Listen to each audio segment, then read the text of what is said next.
All right, great. They get to the bad ones and really illuminate them. Not cool.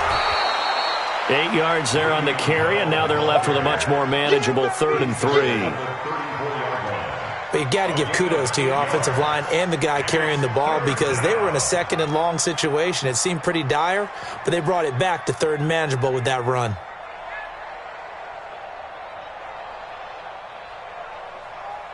Set it up! 319! Check. Watch 54. Watch 54. Record. They'll run with a backup. This is Williams. And that one going nowhere from the start as he's met in the backfield and goes backwards. Tough sledding. They lose a yard there on 3rd. So now here comes the field goal team for the 3rd time today. He's going to need a little mustard on this one. It will be a 51-yard attempt. And Crosby puts it through, and that will just add 3 more to a lead that's already out of hand. So 3 field goals that he's hit now. This last one helps him stretch out the lead. He's been solid, hasn't he? And he lives up to the adage that every offensive coach has ever said to us. We want to end every possession with a kick, right? For them, it's either extra point, field goal, or at worst, a punt. In this case, it's been 3s.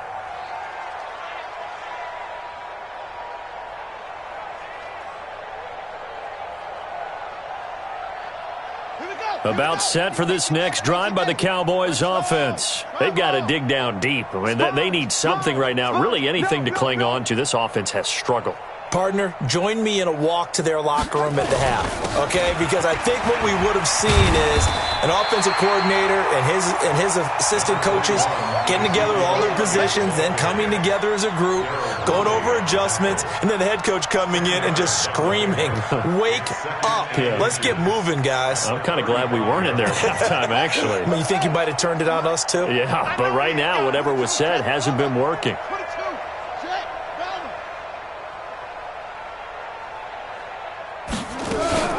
Again, it's Elliott. And he'll be brought down right around the 37. 2 yards, good enough for a first. Tough first half for him, unable to put up the numbers he's used to producing. But with a guy like him, you and I both know it just takes a couple of explosive touches for him to make an impact on this game and on the stat sheet as well. A first down run for Elliott, not going to pan out. He'll, in fact, wind up losing a couple.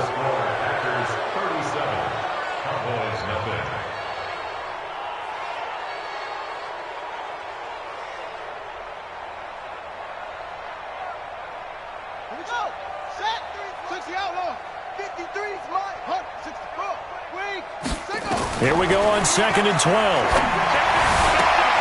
He's got the connection to Cooper. And he'll take this to the other side of midfield before going out of bounds. It's a gain of 16 and the Dallas first down. This quarterback now 5 straight completions here in this second half. 1st and 10. Now Elliott. And he's going to get this one down near the 45-yard line. Give him 3 on first down. It'll set up a 2nd and 7. And the trend continues here in the 4th like it was in the 1st, 2nd, and 3rd. He's had nowhere to run. And you're probably thinking to yourself, why do they keep feeding him the football? Well, they trust him first and foremost. They do believe that over time he might actually pop one of these runs. But bottom line is he takes care of the ball well for them, so they'll keep handing it to him. It's a gain of 5. And all of a sudden here, it's 3rd down.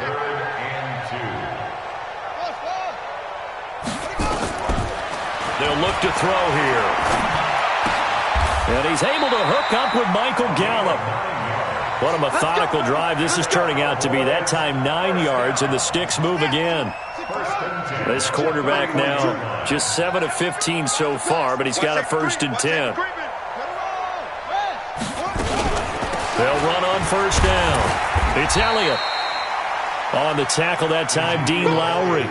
Seems pretty obvious defensively a key was stopping the run game. How have they done it so successfully? To me, it seems that these guys really did a nice job of paying attention during the scouting report meeting. And you know, Brandon, when they do those, they talk about the top plays that these guys like to run. The best runs for the top running back.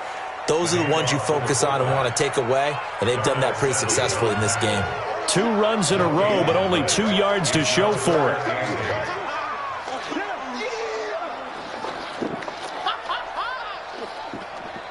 The Cowboys on third down. They've hit 2 for 4 thus far. This is 3rd and 8. Back to throw here. He's got a man complete. It's Amari Cooper. And he will have the first down across the 20 to the 19-yard line. What a methodical drive this is turning out to be. That time 9 yards, and the sticks move again. This quarterback now, a perfect 8 for 8 to start the second half. Not bad. 1st and 10. From the red zone now, they'll look to throw. Under a heavy rush, and down he goes. We've been around this league for a while, and many coaches never pull their starting quarterback, almost no matter the situation. In this case, though, I think he's got to make a decision. He's taking a pretty good beating out there. Yeah, and with the deficit, maybe not wanting to risk an injury. Just 2 minutes remaining here in the 4th quarter of what has been a one-sided affair. Coming up now on a 2nd and 15 following that sack. They'll run with Elliott. And they won't fare much better here as he maybe gets back to the line.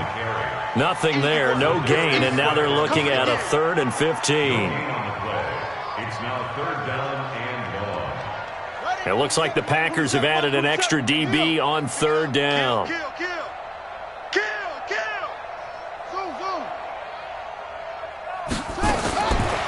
Back to throw. And it'll be intercepted. Picked off with great anticipation. And a big turnover there as his guys will get the football back. Intended that time for Cooper. The Packer offense ready to get their next drive underway. And this game comfortably in hand. The scoreboard speaks for itself, but you still got your starting quarterback out there. When do you go to the backup, let him get some time? And that's one of the great questions in the NFL, Brandon, because I'm just going to tell you, in the 2015 season, I commentated on 3 games in a row that were blowouts. And in none of them did the starting quarterback ever come out of the game for the team that had a big lead. And in each instance, I asked the coaches later on, why didn't you do that? And they all looked at me and said, just don't really do that in the NFL. You know, these guys play, and we just play them all the way. Now Bell hit. He lost the football, but this will fortunately wind up out of bounds. I don't know about you, but I could hear and feel the sigh of relief all the way up here in our booth. That was palpable. The sideline, the friend there. No doubt about it. If the ball goes over the sideline, able to retain possession, no turnover. I know his coaches are screaming, just hang on to the ball, man. Give him a couple on the carry there. 2nd and 8. That's it. That's what you want. Straight ahead, positive gain. Just keep that clock ticking. The last run got a couple. Here's 2nd and 8. Squeeze, double.